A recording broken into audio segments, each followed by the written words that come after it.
Good having you with us. Dan Wilen coming in after 9 o'clock this morning. You know, things have picked up when it comes to hiring around the area and around the country.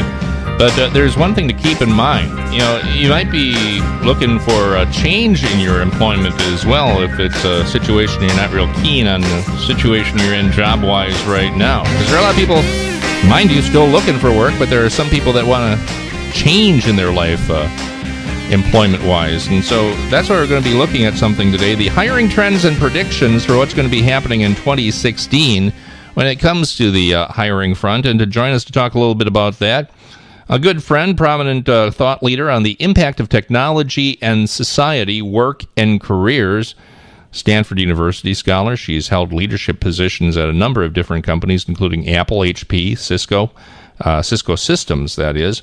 And she's appeared all over CNN, Fox, CBS News, Wall Street Journal, Chicago Tribune. Yeah, it's one of those things, you name it, she's probably been there. And she's making her initial appearance on this program, too, Big Mornings on the Big AM 1380. It's great to welcome her onto the program. It's Dr. Tracy Wilen. Dr. Wilen, it's good having you with us. Appreciate it. Oh, thanks for having me, Ted. I really appreciate coming back. Yeah, and the one thing is, I think that's an important point because, yeah, we've been talking a long time about, you know, opportunities when it comes to people looking for work because unemployment, it's still a problem at this point, but it's also a situation, too, where we're getting to a stage now where people can start thinking, it's like, you know, maybe I can move in another direction when it comes to my current employment if they're just looking for a change along the way. And so this is something that could benefit them, too, right? Oh, yeah, and I think it's really important that people keep their eye on the trends because that will tell you where the future's going with job creation, and you keep on the trends by listening to the news and reading up on, you know, what's happening in society. Mm-hmm. Now, this is something that you've been doing for a while because you've been writing about career and hiring predictions for about 5 years on positions, I guess it would be, say it that way. Well, what got you going with doing this predicting and really just keeping an eye on those trends when it comes to hiring, Dr. Wilen?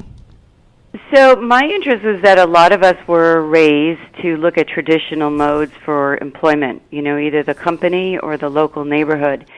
And in reality, job creation was coming from a variety of places because society and technology will continue to drive new kinds of jobs. You know, simply put, something like the iPhone has created an ecosystem of employment. Mm-hmm. And so I wanted to make sure that people were aware of trends that they may not be watching for future jobs. Yeah, because the thing is, you brought up a very good point, because, you know, with technological changes, they really have changed our lives in a number of different ways.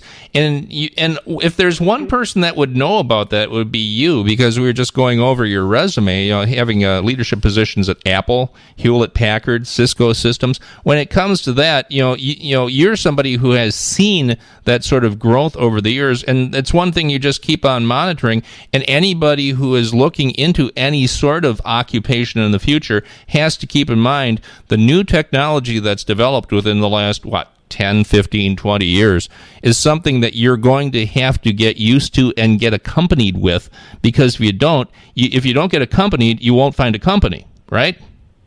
Yeah, I think that, you know, people have to realize, you know, I live in the middle of Silicon Valley, so I see, breathe, and eat, you know, technology, and I see how it transforms industries, lives, and jobs. And a lot of it is very positive in job creation of new opportunities that didn't exist in the past. Think about things like mobility. Apps didn't exist. Some of the future technology in robotics, and I watch these autonomous cars driving around. And I just say, this is really exciting, because here's the future, and here's today, and here's where, if I were going to keep looking for jobs, I keep my eye on the young firms, keep my eye on the ball there. All right, you're talking about young firms, but one area that you talk about that might come in really handy to take a look at, and it's two ways. It's two, because we're talking about the senior sensation. When it comes to things like senior wellness, what do you mean when you're talking about senior sensation, then, Tracy? Yes. So basically, aging is a big business. Mm-hmm. Globally projecting is that it'll be about a $7 trillion business. Seniors touch everything. 1 in 3 Americans are now over 50. So as a population, and many countries are experiencing this, we are aging. And then as that trend emerges, right, and is here, that creates jobs. A lot of people think it's just healthcare jobs, but it's really much, much more.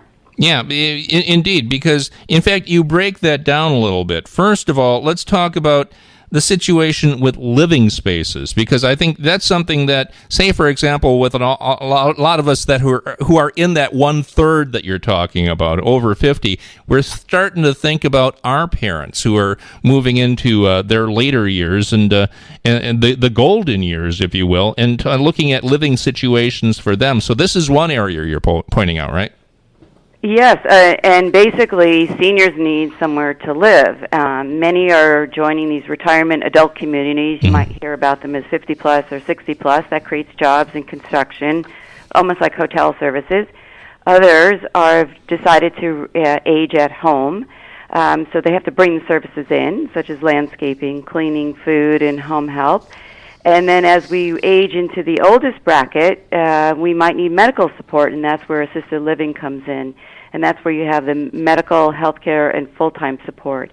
And all of these areas, just supporting us as we live longer, create jobs. And it's not in just one category. I think people immediately jump into only healthcare, which is an important one, right. But it's all the services to support life. Right, exactly, because another area you point out when it comes to supporting life for seniors is wellness, and that's big, especially when it comes to a number of when it comes to lifespan in general, because I pointed it out with so many people. When I was growing up, you rarely, if ever, saw a person who was 90 years old. These days, they're falling off the back of turnip trucks everywhere these days, and so because of that, they want to stay healthy, they want to stay, in the best shape possible, and so that's the wellness aspect, right?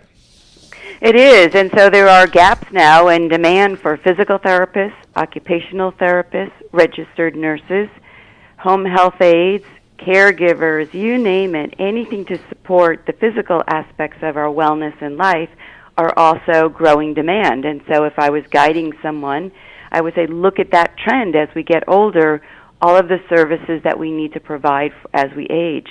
And the one thing is, too, when it comes to our senior population, it's becoming a lot more active than it used to be. So there are other services along the way for that active lifestyle that support a senior lifestyle, right, Tracy? Yes. Well, one of the big differences today is that when you retire, you're not working anymore, so you have time. And when you have time, you want to fill your time, and that's exactly what our seniors are doing. They're filling it with travel. They're filling it with hobbies. They're filling it with pet ownership. And so all of these interests and hobbies actually drive job creation, whether it's, in the transportation industry, hospitality, restaurants and tourism, to pet stores and vets and, grooming and housing. So all of these auxiliary ecosystems really are built around the seniors having great hobbies.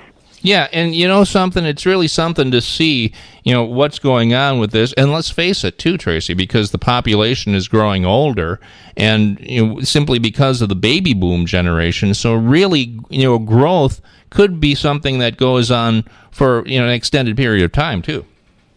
Yes, in fact, there are new segments as we get older. We have the young old, which is age 65 to 74. We have the old, which is 74 to 84, and then we have the oldest old, which is age 85 plus, which is actually the fastest growing segment. And they segment it because each of these segments within the older community have different interests, different backgrounds, different needs, and that creates jobs. Yeah, you have young, old, medium, old, and old. Never thought we'd run into that categorization along the way. Another area we want to talk about has to do with security. You're saying that that's an area to keep an eye on simply because of let's just face it, changes in society. We've seen a number of them, in our society and in the news lately. So security is near the top of the list when it comes to these growth areas in employment, right? It is. I say sadly, security is a safe bet, and this is an example of something that didn't really exist in this magnitude years ago. And if you watch the news and listen to the radio, you hear every day some sort of headline about terrorism in California, on the airlines, Paris, different events, places of work.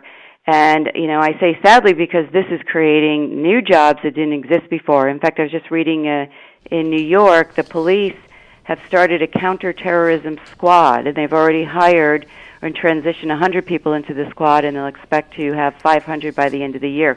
So I think a lot of cities will, replicate that. But as terrorism attacks increase, a number of jobs have opened, everything from undercover agents to cryptographers to bomb detection, nuclear experts, chemical weapons specialists, and, we need people to train them.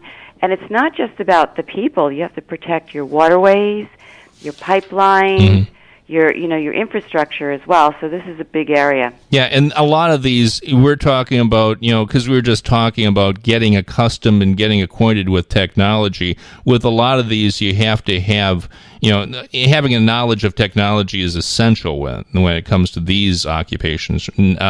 Even ones that we're talking about when it comes to being like a bodyguard or something, you have to know what's going on with that even, right? Yeah, so this is an example of, I got off the plane in California earlier this week, and it was the double up of security guards at the airport. The security guards, patrol services, and as you mentioned, private bodyguards, private security firms are expected to increase to around 655,000 job openings. So, anything to protect, and it's not all technology protection. A lot of it is physical protection as well. Indeed. Tracy Wilen, Dr. Tracy Wilen, she is a thought leader. She is the impact of technology in society, work, and careers. And she's authored a number of different books. Her latest book, by the way, is called Employed for Life, 21st Century Career Trends. Well, flesh that book out a little bit for us. What is that book all about, Dr. Wilen? So that was a 360-degree look at employment in a digital world in the 21st century through the eyes of HR executives, recruiters, employees who have gotten jobs, and employers and what they're looking for. And it's really just their tips and advice on how to get jobs today versus in the past. Yeah, that sounds great. And people want to find out more about the book and more about your work and research as well. Where would you send them, ma'am? TracyWilen.com, which is TracyWilen.com. I am on Twitter at Tracy Wilen. I'm on Facebook as Dr. Tracy Wilen, and I'm on LinkedIn.